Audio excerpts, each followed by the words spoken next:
na matatapos na ang ating tiles ng inay. Sarap. Kaya pala 11 pa lang, nakakain na sila. Masarap. Bilang anak, masarap sa pakiramdam na kahit may sariling pamilya na tayo, ay nakakatulong pa rin tayo sa ating magulang. Ngayong araw ay puntahan natin ang aking inay dahil siya ay nagpapa-renovate ng kaunti niyang bahay, yung kaunti niyang bahay. And tulungan natin siyang maglinis. And then yung kanyang bahay na pinagagawa ay siya ang bumili ng tiles. Ang may tutulong ko lang sa kanya ay inusap ko yung aking mga kapatid para maggawa ng tiles ng aking inay. Ako naman yung babayad para sa kanila dahil ang aking mga kapatid ay construction worker at syempre, kaunti ang kita nila and may mga anak silang pinapapasok. Kaya kailangan natin silang bayaran kahit konti. Dahil may kaunti tayong sasahodin ngayon sa Facebook. Malapit na tayo dito sa aking inay. Pakita ko sa inyo yung dadaanan ni Kapitan. Ayan, ako, medyo putik. Saan tayo liliban? Dito tayo liliban. Sunod tayo sa putik. Huwag lang tayo makakagat ng aso. Wait lang, meron pala dito tulay, oh. Liliban muna tayo ng tulay bago tayo makarating sa ating inay. Ayan! Oga-oga. Ano kanyang daharan yan? Tingnan natin kung ano ang nagawa na ay kapatid. Magtatiles na nga sila. Silipin natin.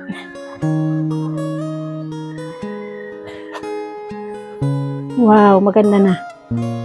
Ayan. Oy, kapatid! Lunch na, lunch. Wow, matatapos na, kapatid. Yan ang isa ko sa kapatid ko sinasabi na bale, wala pa tayo sahod. Ayan, tayo yung babayad dyan ng konti.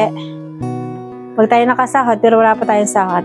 Para matapos na itong pinagagawa ng inay na bahay. Nagre-renovate ng bahay si mother. Ayan. Pero siya bumili ng tiles. Tulong-tulong na lang kami kung paano ito mapapaganda. Kasi nang kasama mo? Ay, kumain ka na? Kumain na. Papasyal ko kayo sa aking... Ay! Pwede nang tuntukan?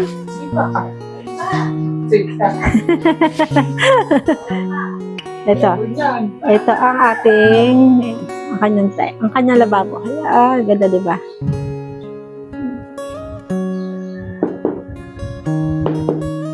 Iba nga ng pagka may tiles. Tapos kaya hanggang hapon? Tapos! Ayan. Naku, nakalimutan ko ang grout.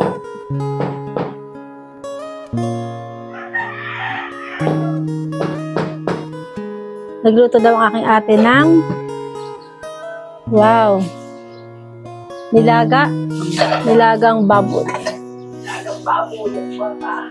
Yan. So, ibig sabihin nga, kita yun sa aking video na habang wala ako, siya man nagluluto para sa aking mga kapatid. Ayan.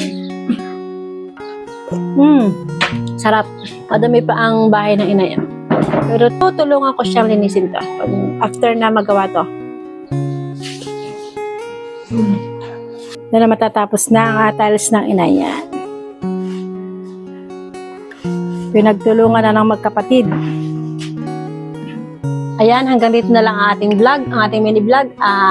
Balikan natin to sa araw pagka okay na. Thank you!